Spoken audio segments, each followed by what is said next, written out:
ಧಾರವಾಡದಲ್ಲಿಂದು ಮಾತನಾಡಿದ ಕೇಂದ್ರ ಸಚಿವ ಪ್ರಹ್ಲಾದ್ ಜೋಶಿ ಅವರು ಲವ್ ಜಿಹಾದ್ ಪ್ರಕರಣಗಳು ದೇಶಾದ್ಯಂತ ಹೆಚ್ಚಾಗ್ತಾ ಇವೆ ಮತ್ತು ರಾಜ್ಯ ಸರ್ಕಾರ ಇದನ್ನ ಗಂಭೀರವಾಗಿ ಪರಿಗಣಿಸಬೇಕು ಎಂದು ಅಭಿಪ್ರಾಯಪಟ್ಟಿದ್ದಾರೆ. ಇದು ವ್ಯವಸ್ಥಿತವಾದ ಜಾಲವಾಗಿದೆ ಮತ್ತು ಕಾಂಗ್ರೆಸ್ ಸರ್ಕಾರವಿರುವ ಕಡೆಗಳಲ್ಲಿ ಇದು ಹೆಚ್ಚಾಗಿ ನಡೀತಾ ಇದೆ ಎಂದು ಈ ಮೂಲಕ ತಿಳಿಸಿದ್ದಾರೆ. ರಾಜ್ಯದಲ್ಲಿ ಕಾನೂನು ಸುವ್ಯವಸ್ಥೆ ಗಂಭೀರ ಸಮಸ್ಯೆಯಾಗಿದ್ದು ಸರ್ಕಾರ ಬೀದಿಗೆ ಇಳಿಯುವ ಪರಿಸ್ಥಿತಿ ತರಬಾರದು ಎಂದು ಎಚ್ಚರಿಸಿದ್ದಾರೆ.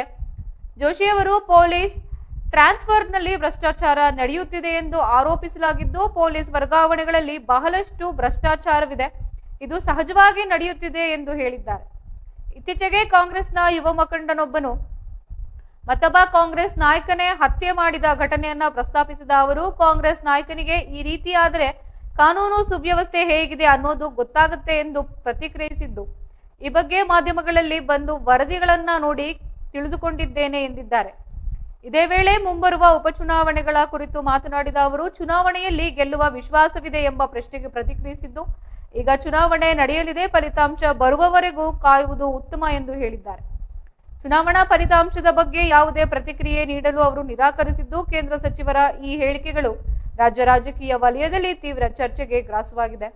ಲವ್ ಜಿಹಾದ್ ಕುರಿತು ಅವರು ವ್ಯಕ್ತಪಡಿಸಿದ ಅಭಿಪ್ರಾಯಗಳು ಮತ್ತು ಕಾನೂನು ಸುವ್ಯವಸ್ಥೆ ಕುರಿತು ಎತ್ತಿದ ಪ್ರಶ್ನೆಗಳು ಸರ್ಕಾರದ ಮೇಲೆ ಒತ್ತಡ ಹೇರುವ ಸಾಧ್ಯತೆಗಳಿದ್ದು ಅಲ್ಲದೆ ಪೊಲೀಸ್ ಇಲಾಖೆಯಲ್ಲಿನ ಭ್ರಷ್ಟಾಚಾರದ ಆರೋಪವು ತನಿಖೆಗೆ ಕಾರಣವಾಗಬಹುದು. ಆಡಳಿತ ಇರೋಲ್ಲಿ ಜಾಸ್ತಿ ಆಗ್ತದೆ. ಇದು ವ್ಯವಸ್ಥಿತವಾದಂತಹ ಜಾಲ ಇದೆ ಅನ್ನುವಂಥದ್ದು ಎಲ್ಲ ಕಡೆ ಭಾಳಷ್ಟು ಕಡೆ ಇದು ನಡೀತಾ ಇದೆ, ಇಡೀ ದೇಶದಲ್ಲಿಯೂ ನಡೀತಾ ಇದೆ. ಅದರಲ್ಲಿಯೂ ಹೆಚ್ಚು ಕಾಂಗ್ರೆಸ್ ಪಾರ್ಟಿ ಆಡಳಿತ ಇರೋಲ್ಲಿ ಜಾಸ್ತಿ ಆಗ್ತಾ ಇದೆ. ಹಾಗಾಗಿ ಇದರ ಬಗ್ಗೆ ರಾಜ್ಯ ಸರ್ಕಾರ ಗಂಭೀರವಾಗಿ ಪರಿಗಣಿಸಬೇಕು. ಜನ ಬೀದಿಗಿಳಿಯುವಂಥ ಸ್ಥಿತಿ ರಾಜ್ಯ ಸರ್ಕಾರ ತರಬಾರದು. ಈಗ ಚುನಾವಣೆ ಆಗಿರೋದ್ರಿಂದ ಬರುವಂಥ ಒಂದು ಸುಮಾರು ಇನ್ನೂ ಒಂದು 20-25 ದಿವಸಗಳ ಕಾಲ ಕಾಯುವುದೇ ಒಂದು ಅದಕ್ಕೆ. ಇದು ವ್ಯವಸ್ಥಿತವಾದಂಥ ಜಾಲ ಇದೆ ಅನ್ನುವಂಥದ್ದು ಎಲ್ಲ ಕಡೆ ಭಾಳಷ್ಟು ಕಡೆ ಇದು ನಡೀತಾ ಇದೆ, ಇಡೀ ದೇಶದಲ್ಲಿಯೂ ನಡೀತಾ ಇದೆ. ಅದರಲ್ಲಿಯೂ ಹೆಚ್ಚು ಕಾಂಗ್ರೆಸ್ ಪಾರ್ಟಿ ಆಡಳಿತ ಇರೋಲ್ಲಿ ಜಾಸ್ತಿ ಆಗ್ತಾ ಇದೆ. ಹಾಗಾಗಿ ಇದರ ಬಗ್ಗೆ ರಾಜ್ಯ ಸರ್ಕಾರ ಗಂಭೀರವಾಗಿ ಪರಿಗಣಿಸಬೇಕು. ಜನ ಬೀದಿಗಿಳಿಯುವಂಥ ಸ್ಥಿತಿ ರಾಜ್ಯ ಸರ್ಕಾರ ತರಬಾರದು.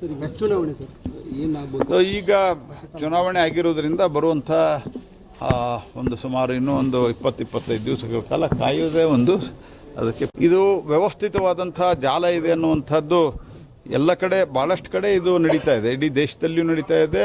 ಅದರಲ್ಲಿಯೂ ಹೆಚ್ಚು ಕಾಂಗ್ರೆಸ್ ಪಾರ್ಟಿ ಆಡಳಿತ ಇರೋಲ್ಲಿ ಜಾಸ್ತಿ ಆಗ್ತಾ ಇದೆ. ಹಾಗಾಗಿ ಇದರ ಬಗ್ಗೆ ರಾಜ್ಯ ಸರ್ಕಾರ ಗಂಭೀರವಾಗಿ ಪರಿಗಣಿಸಬೇಕು. ಜನ ಬೀದಿಗಿಳಿಯುವಂಥ ಸ್ಥಿತಿ. ಇದು ವ್ಯವಸ್ಥಿತವಾದಂಥ ಜಾಲ ಇದೆ ಅನ್ನುವಂಥದ್ದು